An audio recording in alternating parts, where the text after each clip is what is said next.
So one of the things that you and I had discussed briefly before putting this session together, some of the studies and research that you rely on heavily to really support your work. So what are some of the research studies that you've been looking at or digging into recently?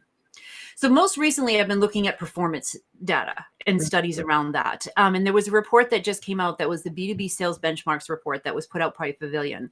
And what was interesting, or I don't know if I want to say interesting is the word, maybe sad about this, is that what it revealed is that in 2024, that we're seeing a drastic decrease in the level of productivity for salespeople. Like win rates are down by 18%, sales cycles are up by 16%, deal values themselves are down by 21%, and 69% of reps last year missed their quota.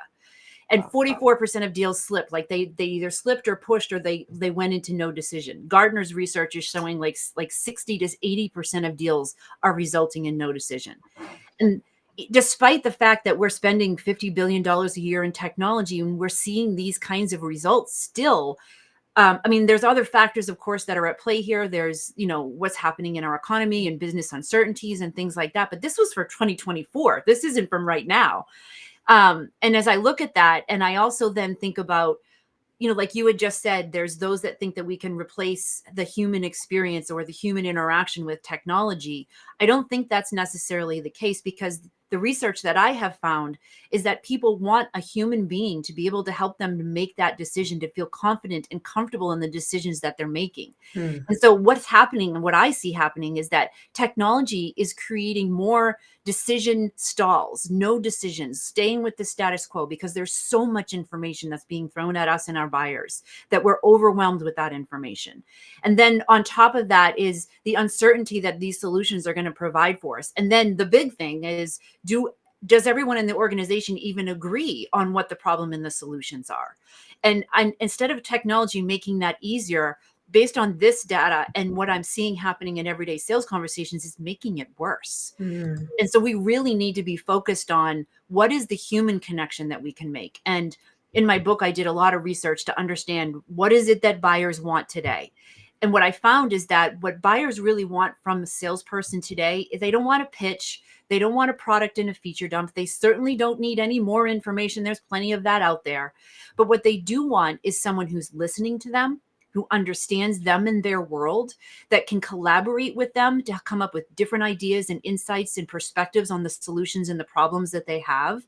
And that when we ask open-ended questions that help us to understand our buyers, and when buyers answer these questions, not only does it help them to feel like they're being listened to, but it also helps buyers to change their minds. Have you ever had a conversation with someone where you've talked out an issue and they've asked you maybe one or two questions and you go on this rampage, and then by the end of it, you've either figured out the solution or you completely changed your mind about what the problem is?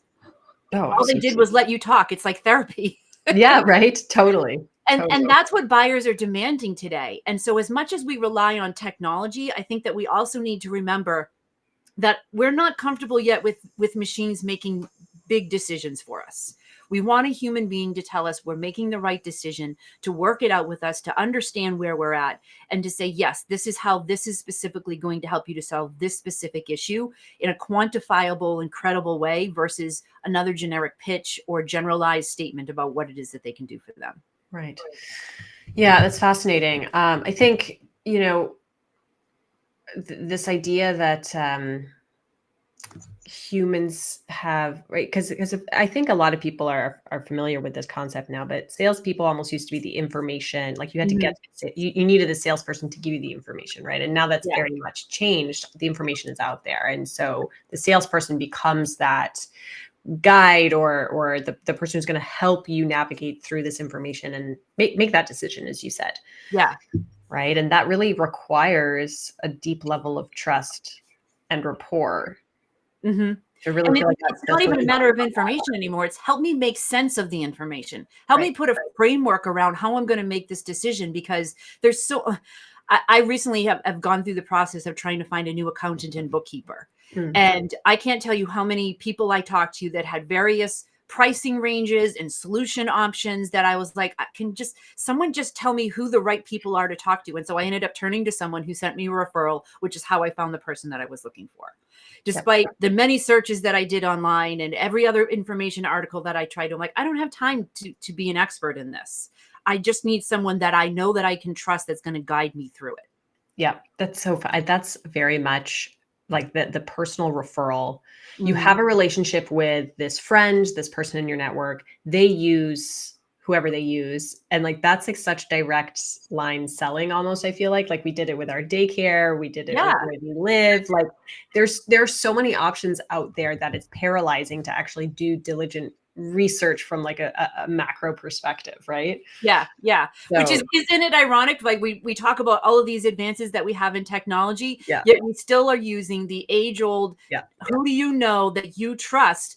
It is still the number one way to grow a business. It's that transfer of trust that happens where if this person I trust this person, then I'm going to be more likely to believe and trust that person as well. Yeah, absolutely.